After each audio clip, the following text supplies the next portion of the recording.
আমাৰ বড়োলেণ্ড অঞ্চলত বসবাস কৰা সকলো জাতি জনগোষ্ঠীৰে এটা ভিজন ডকুমেণ্ট আমি ৰিলিজ কৰিবলৈ গৈ আছোঁ আৰু সেইটো মোৰ দীঘলীয়া এটা সপোন আছিলে যে যি সময়ত আমি সংগ্ৰাম কৰি আছিলোঁ সেই সময়ত মই বুজি পাইছিলোঁ যে এটা জনগোষ্ঠীয়ে নিজৰ জনগোষ্ঠীৰ সমস্যাবিলাক সমাধান কৰিব লাগিলে কিমান সংগ্ৰাম কৰিব লগা হয়। সো এতিয়াও বিভিন্ন জনগোষ্ঠী আছে আমাৰ অঞ্চলত, সেই জনগোষ্ঠীবিলাকে নিজৰ সৰু সৰু সমস্যাৰ কাৰণে সংগ্ৰাম কৰি থাকিব লগা হয়। বিভিন্ন নেতাবিলাকৰ ডোৰ টু ডোৰ যাব লগা হয়, চৰকাৰী ঘৰত যাব লগা হয়। এইবিলাক লৈ পেলাই এটা ভিজন ডকুমেণ্ট আমি তৈয়াৰ কৰিছোঁ, যুগুত কৰিছোঁ। এইটো অহা 30 তাৰিখত ৰিলিজ কৰা হ'ব। অহা 50 বছৰতো বিটিআৰ অঞ্চলত 35 লাখ জনসাধাৰণৰ আগুৱাই নিয়াৰ পৰিকল্পনা কৰিব পৰা মানুহ আৰু নাহিব BPF-ৰ। ওদালগুৰি জিলা এফচুৰ 50 দশক বাৰ্ষিক অধিৱেশন আজি ইয়াত নলবাৰীত অনুষ্ঠিত হৈছে আৰু মোকো আমন্ত্ৰণ জনাইছিলে। দীঘলীয়া সময় এফচুত আছিলোঁ, গতিকে আজি পুনৰ আহি এফচুৰ পৰিয়ালটো দেখা পাই পেলাই আগৰ কথাবিলাক মনত পৰিছে। যিয়ে নহওক, নিখিল বড়ো ছাত্ৰ সন্থা জন্মৰ পৰাই বড়ো জনগোষ্ঠীৰ উত্তৰণৰ কাম কৰি আছে। বড়ো জনগোষ্ঠীৰ বিভিন্ন দিশবিলাক লৈ পেলাই নিৰবিচ্ছিন্নভাৱে বিভিন্ন কামবিলাক কৰি আছে। আজিও নিখিল বড়ো ছাত্ৰ সন্থাই বড়ো সমাজৰ সংস্কাৰৰ কাৰণে, বড়ো সমাজৰ বিভিন্ন সমস্যাবিলাক সমাধানৰ কাৰণে মাত মাতি আছে, কাম কৰি আছে। মই তেখেতসকলৰ সদায় এটা ভাল পৰিৱেশৰ কাৰণে ভগৱানৰ ওচৰত প্ৰাৰ্থনা কৰিছোঁ আৰু ধন্যবাদ জনাইছোঁ। বিশেষকৈ আৰু 11 দিন পিছত এটা নতুন বছৰ আহিব আৰু এই নতুন বছৰত আপোনাৰ আচলতে পৰিকল্পনাই হওক বা আপুনি এটা যথেষ্ট চৰকাৰৰ নিৰ্বাচন আহিব, কেনেধৰণে আগবাঢ়িব? নতুন বছৰত মোৰ জীৱনৰ ডাঙৰ এটা আশা পূৰণ হ'বলৈ গৈ আছে। পুৰণি বছৰত অহা 30 ডিচেম্বৰত আমাৰ বড়োলেণ্ড অঞ্চলত বসবাস কৰা সকলো জাতি জনগোষ্ঠীৰে এটা ভিজন ডকুমেণ্ট আমি ৰিলিজ কৰিবলৈ গৈ আছোঁ আৰু সেইটো মোৰ দীঘলীয়া এটা সপোন আছিলে যে যি সময়ত আমি সংগ্ৰাম কৰি আছিলোঁ সেই সময়ত মই বুজি পাইছিলোঁ যে এটা জনগোষ্ঠীয়ে নিজৰ জনগোষ্ঠীৰ সমস্যাবিলাক সমাধান কৰিব লাগিলে কিমান সংগ্ৰাম কৰিব লগা হয়। সো এতিয়াও বিভিন্ন জনগোষ্ঠী আছে আমাৰ অঞ্চলত, সেই জনগোষ্ঠীবিলাকে নিজৰ সৰু সৰু সমস্যাৰ কাৰণে সংগ্ৰাম কৰি থাকিব লগা হয়।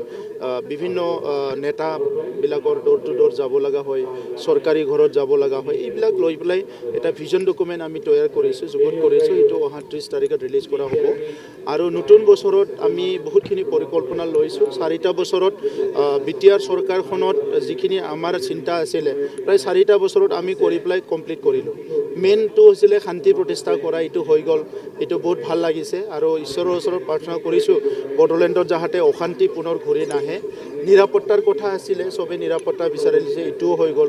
সমন্বয়ৰ কথা আছিলে, আমি আজি 5 বছৰ আগত বা 10 বছৰ আগত বড়ো অনাবড়ো আমাৰ যিবিলাক মানুহৰ লগত, যিবিলাক দাদা ভাইৰ লগত ডাঙৰ দীঘল হৈছে, ইহঁতৰ মাজতে এটা ডাঙৰ গেপ আহি গৈছিলে। কিন্তু আজি 4টা বছৰত দেখিছোঁ যে চবৰ লগতো মুক্ত মনেৰে কথা পাতিছে, মুছাদিকৰ লগতো পাতিছোঁ, বেলেগৰ লগতো পাতিছোঁ।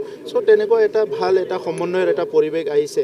চ' আৰু বাকী যিটো চৰকাৰে কৰিব লগা কাম, কেন্দ্ৰ, ৰাজ্য আৰু কাউন্সিল, এই কামখিনিও আমি খুব সঠিক পথত আনিব পাৰিছোঁ। স্বাধীনতাৰ পিছত চবতকৈ ডাঙৰ এচিভমেণ্ট বড়োলেণ্ড অঞ্চলৰ কাৰণে আমি এই 4টা বছৰত 3টা বছৰ কাম কৰি প্ৰায় 2.5 লাখতকৈ অধিক পৰিয়ালৰ মাটিৰ সমস্যা সমাধান কৰিলোঁ। এইটো বহুত ডাঙৰ এটা এচিভমেণ্ট আৰু আমিয়ে প্ৰথম কাউন্সিল উত্তৰ পূৰ্বাঞ্চলত যিনে নেকি ভূমিৰ নথি পত্ৰবিলাক ডিজিটাইজ কৰিলোঁ, চৰকাৰখন অফিচ কৰিলোঁ আৰু তেনেকুৱা বহুত উদাহৰণ আছে।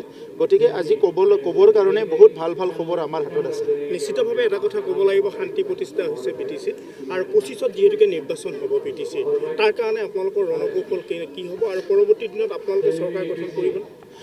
চাওক, 12 দিন আপুনি কৈছে যে 12 দিনৰ পিছত ক'ম আৰু পিছৰ পৰিকল্পনাটো। এতিয়া আগৰ পৰিকল্পনাখিনি কৈ শেষ কৰোঁ, 12 দিনৰ পিছৰ পৰিকল্পনা।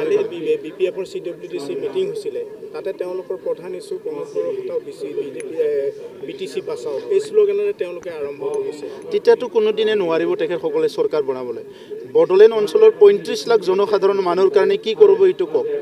প্ৰমোদ বড়ো হটাওটো ডাঙৰ কথা নহয়, প্ৰমোদ বড়ো এজন ব্যক্তি, কিন্তু BTCৰ 35 লাখ জনসাধাৰণৰ কাৰণে কি কাম কৰিব, শিক্ষাৰ ক্ষেত্ৰত কি কৰিব, অৰ্থনীতিৰ ক্ষেত্ৰত কি কৰিব, সামাজিক ক্ষেত্ৰত কি কৰিব, এই কথাবিলাকে তেখেতসকলে ক'ব লাগিব। আৰু BPF-ৰ তাত মই ভাবোঁ অহা 50 বছৰতো BTR অঞ্চলত 35 লাখ জনসাধাৰণৰ আগুৱাই নিয়াৰ পৰিকল্পনা কৰিব পৰা মানুহ আৰু নাহিব BPF-ৰ। আৰু এটা কথা আপোনাক আচলতে সোধোঁ, যিহেতুকে তেওঁলোকে 2 লাখ টকালৈ ইতিমধ্যে প্ৰাৰ্থীৰ আবেদন কৰিছে বা আবেদন বিচাৰিছে, যে তেওঁলোকে এই বস্তু খোলা কৰিছে, আপোনাৰ দলত নতুন প্ৰজন্মক প্ৰাধান্য দিয়া হ'ব নেকি? আমি নতুন প্ৰজন্মকো প্ৰাধান্য দি আছোঁ। আমাৰ বিধায়কত কোন আছে? জলেন দৈমাৰী ডাঙৰীয়া আছে, এটা যুৱ য়ং এনাৰ্জেটিক এজন ইউথ হয়।